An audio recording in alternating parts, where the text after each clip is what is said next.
در بین تماشاچی ها آقای سرگئی سرمربی روس رو هم داریم که مدتی هست که میهمان طبس هست و روی استعدادهای نوجوان زغالسنگ طبس داره کار میکنه.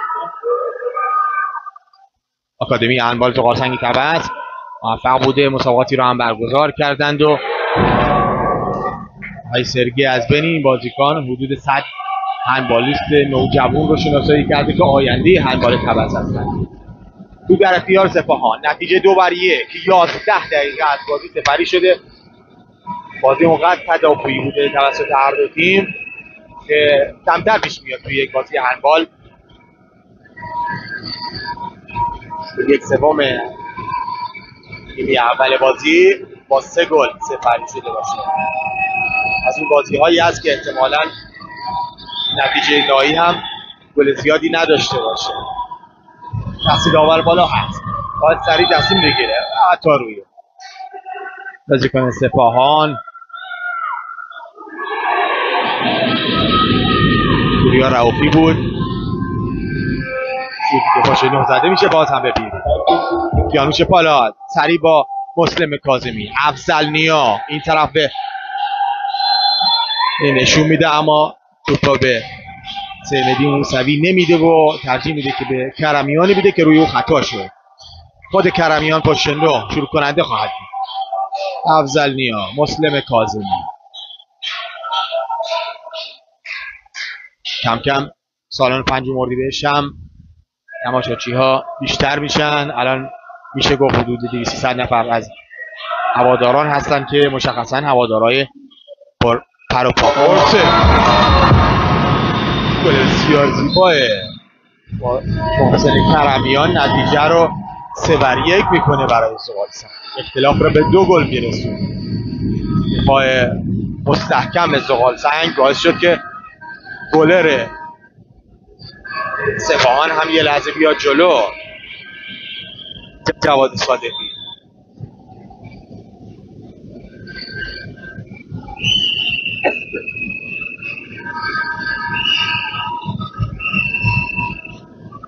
رو به چرخش در بیارن و شوتی که میزنه و به بیرون داشت. دروازه خالی هست و گلر میاد تو بگیره.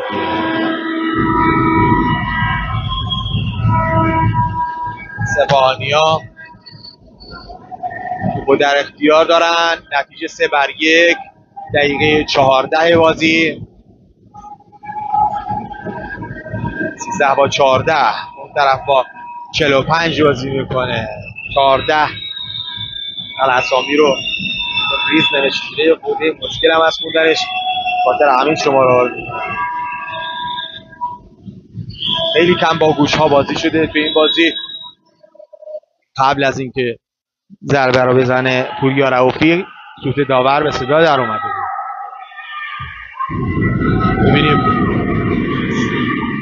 سپاهان نوین موفق خواهد شد گل دوم خودش رو بزنه. دست داور هم بلند، باید ضربه رو بزنه و باز هم خطا. یه فرصت یک ضربه دارن.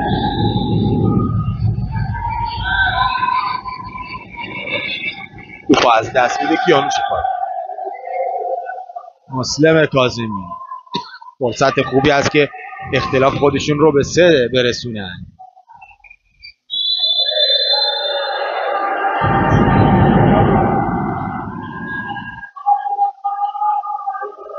وقت استراحت گرفته میشه.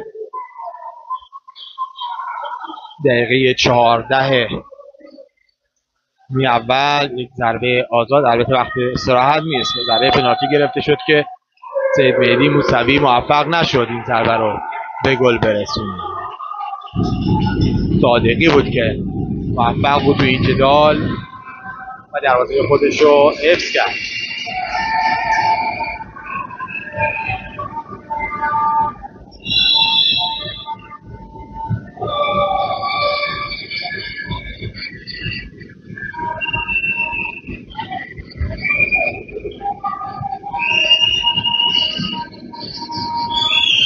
دقیقه هست که گلی رد و بدل نشده.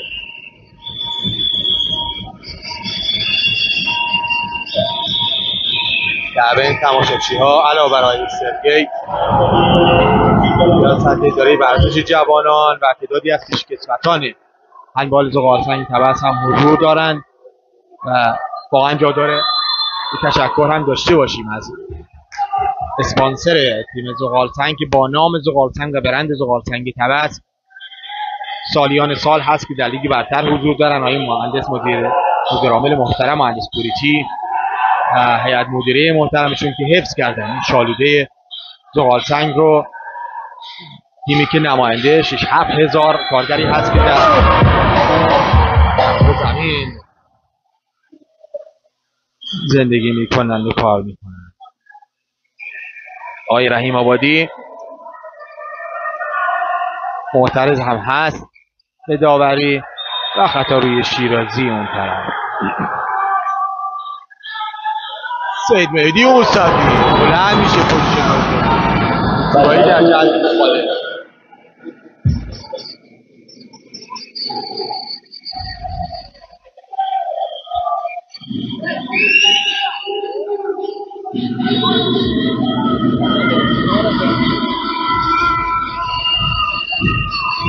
گل چهارم برای زغالسنگ طبس، اختلاف 3 گل، 4-1.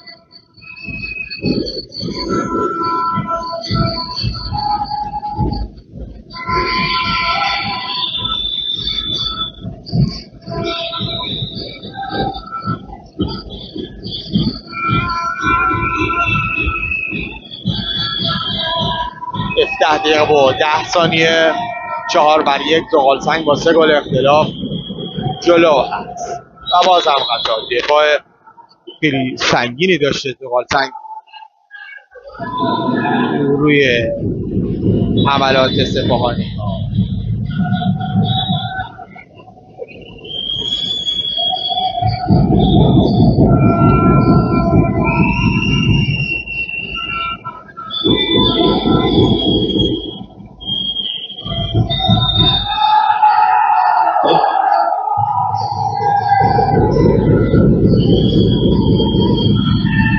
14 با 21 که هم موفق نبود در این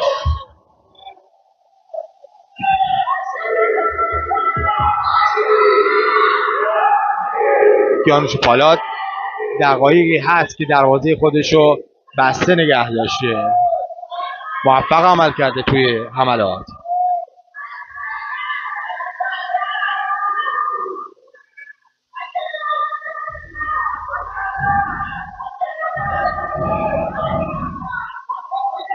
حمید رجایی، افضلیا، مسلم کاظمی، سید مهدی موسوی هر چه بودیش از نزدیک دروازه سپاهان رو بیرون کرد. بلافاصله توپ در اختیار سپاهان نوین و باز هم حمله‌ای که خطای پنالتی گرفته میشه توسط داور. ضربه آزاد احمد، ببینیم که چه کسی ضربه رو خواهد داد. پوریا رئوفی هست که پوریا رئوفی باز هم کیانوش پالاد موفق خواهد بود در این ضربه پنالتی. پالاد موفق هست این دفعه پوریا رئوفی.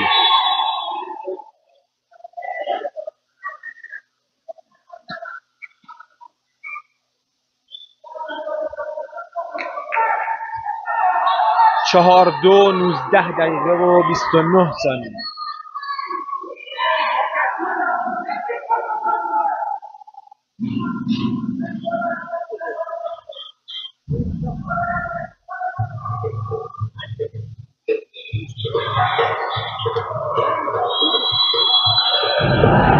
حسین کرمیان به زیبایی خطای پشت هفته میگیره و باز هم سید مهدی موسوی هست که پشت ضربه قرار خواهد گرفت. بله، او و صادقی دوباره رو در روی هم یک ضربه هم از دست داده. موسوی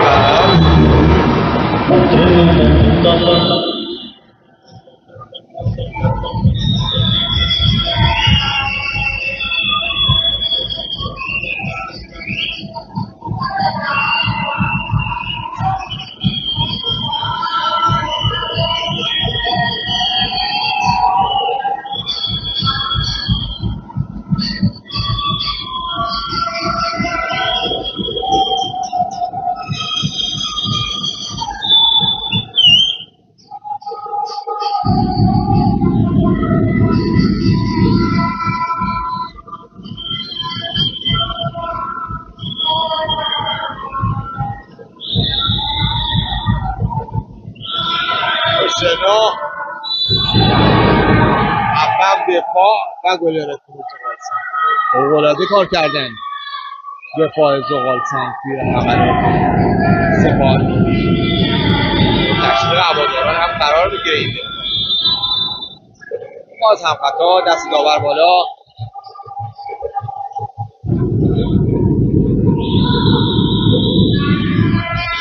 جوانی رحیم آبادی فرصت رو از دست میدن. محمد غلامی توپو به کیانوش پالاد میده تا آرامش بیشتری شروع کننده ادامه بازی باشن. بلافاصله از غفلت بازیکنان سپاهانی‌بین هم استفاده میشه و موفق افضل‌نیا هست که یک ضربه پنالتی رو میگیره.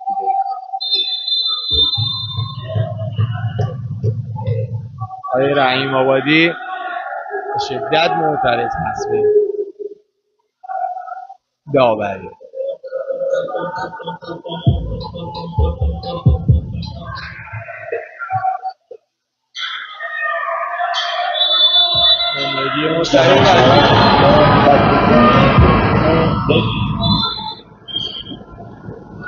شش بر دو 21 دقیقه و 55 ثانیه در نیمه اول سپری شده. همونطور که گفتم خدمت شما بازی با گل‌های کم داره پیش میره، اما با اختلاف 4 امتیازی برای زغالسنگ. بازم دفاع این دفعه ضربه آزاد افت روی بازیکن 45 قوام آبادی بود که محسن کرمیان مرتکب شد.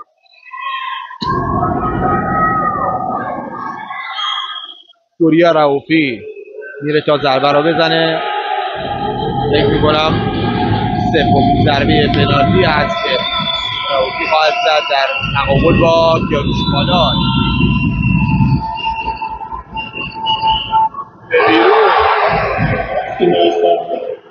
بیرون میزنه 6-2 حفظ میشه.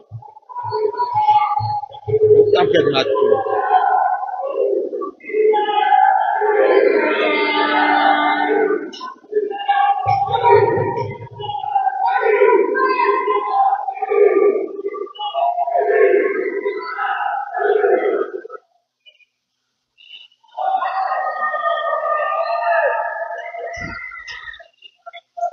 مهدی موسوی با حمید رجایی و توی دروازه گل توسطی زغالسنگ. گل هفتم رو میزنه حمید رجایی. وقت استراحت گرفته میشه توسط آقای رحیم آبادی.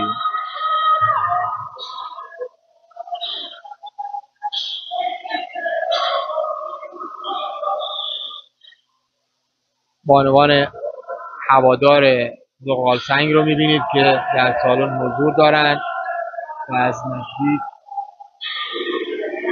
بیننده این دیدار هستند.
دقیقه 24 بازی تو در اختیار سپاهانی‌بین 45 بازی کنم اما قبلش خطا گرفته شده توسط داور.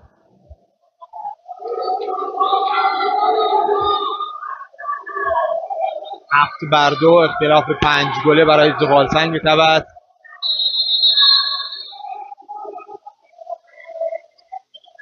یک کارت زرد هم برای آقای رحیم آبادی توسط داور اینجا سعیده تیم رو به بیرون هدایت.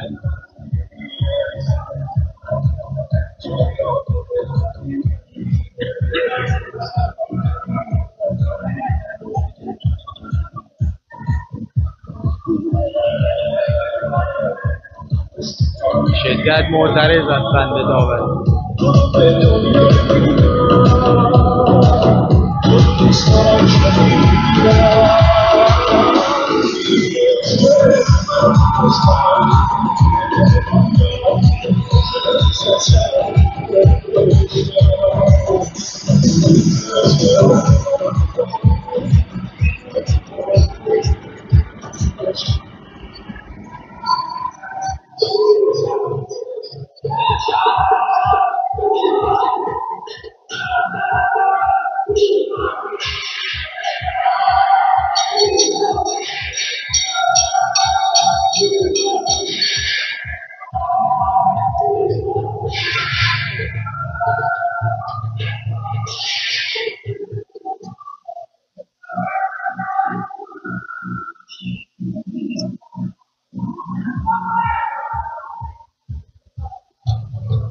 خب باید ببینیم که با سوتی داور ادامه بازی آغاز بشه.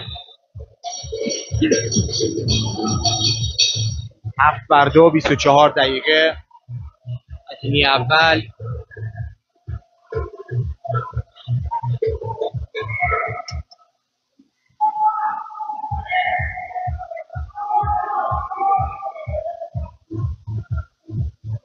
یک کارت هم این طرف، یک کارت قرمز سپاهان نوین.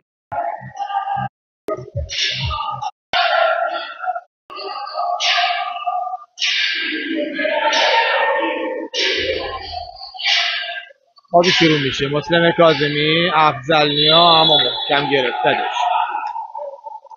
محسن کرمی افضل نیا این طرف مسلم کاظمی با پور قاسمی نسخایی میکنه. مسلم کاظمی بود که ضربه رو میزنه اما جواد قاسمی توپ رو به جلوی گرفت. یک حمله برای سپاهان اما صادقای افضل نیا متوقف. همچنان نتیجه 7-2 دقیقه 25. تنها 2 گل زد و بعد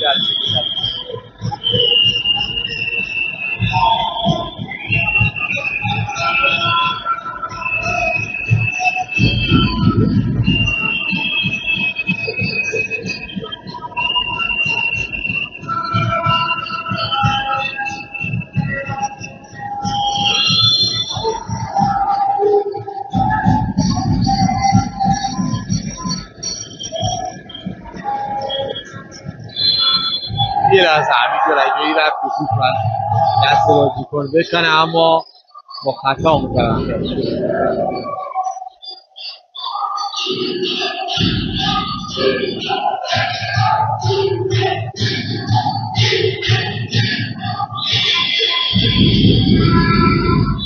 زیر میزنه و موفق. 7-3 دقیقه 26 بازی.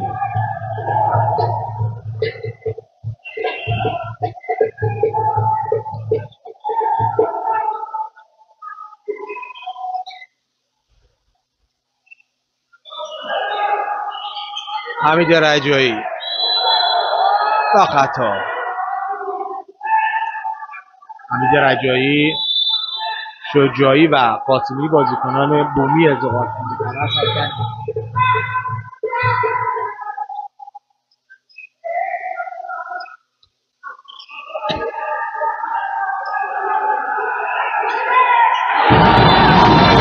افضل‌نیا گل 8م رو برای بالتنگ رقم میزنه. 8-3.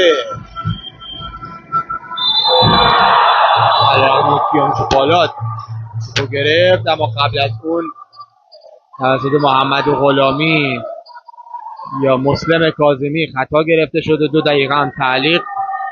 و جریمه میشه توسط داور و ضربه آزاد احمد هم زده خواهد شد. 26 دقیقه و 46 ثانیه 8-3 زغالسنگ طبس با 5 گل جلو هست که باید ببینیم این ضربه آزاد پنالتی نتیجهش چه خواهد شد. ایوبی پور هست که این دفعه ضربه قرار میگیره کیانوش، اما توپ بعد از برخورد دستای او وارد دروازه میشه. نتیجه 8-4 میشه.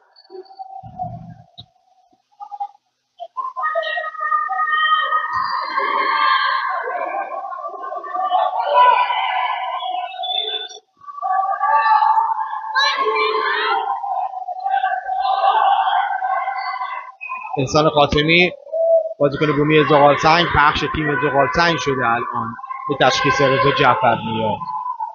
تغییر تاکتیک، خود احسان قاسمی یه بدن نشون بده، توپو به حمید رجایی، این طرف با پور قاسمی، افضلنیا دست داور هم بالا است و توپی که میزنه و دروازه خالی و توی دروازه. این تغییر تاکتیک این لحظات نتیجه نداد. 8-5 شد نتیجه. این جلو بود و چرا آقای جعفرنیا این ترکیب رو و این تاکتیک رو ایجاد کرده. باز هم پاور کرده، باز هم پاور هست و تیم زغالسنگ بدون دروازه‌بان داره بازی میکنه. احسان قاسمی با افضلنیا، این طرف با پور قاسمی، افضلنیا و دیدی که زیبایی که به گل کرد، زیبا زد. 9-5 باش رو خط بود بازی کنه 4 سپاهانویل محمد جواد صدیقی. نتیجه 9-5 کمتر از 1 دقیقه و نیم به دیدار دو تیم در نیمه اول مونده. احسان قاسمی با پور قاسمی، این طرف برای افضلنیا، خود قاسمی. پور قاسمی از تجربهش استفاده میکنه، میگه بازی رو آروم کنید. قاسمی بخش تیم، افضلنیا میره اما پاش یه لحظه لیز میکنه. احسان قاسمی، افضلنیا که 2 فصل گذشته رو هم بازیکن زغالسنگ بوده، تو به دستانه شماره 21 که سپاهان میخوره و به بیرون میره. دست داور هم بالا هست. احسان قاسمی و ضربه‌ای که میزنه و به بیرون. اختلاف 4 گل است. 9-5 کمتر از 30 ثانیه به پایان دیدار در نیمه اول.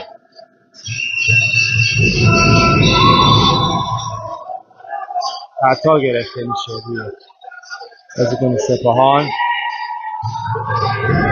10 ثانیه پایانی.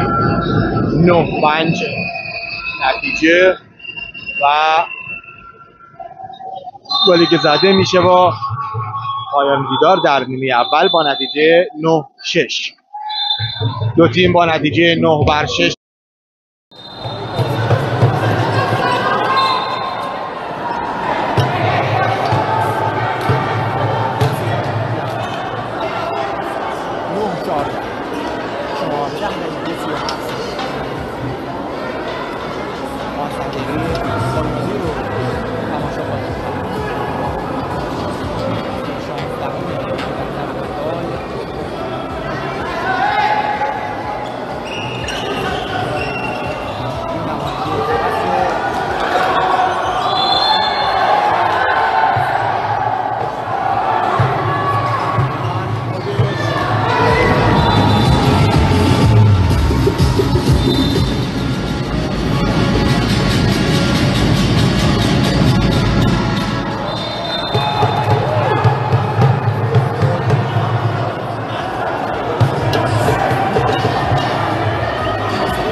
خطا گرفت.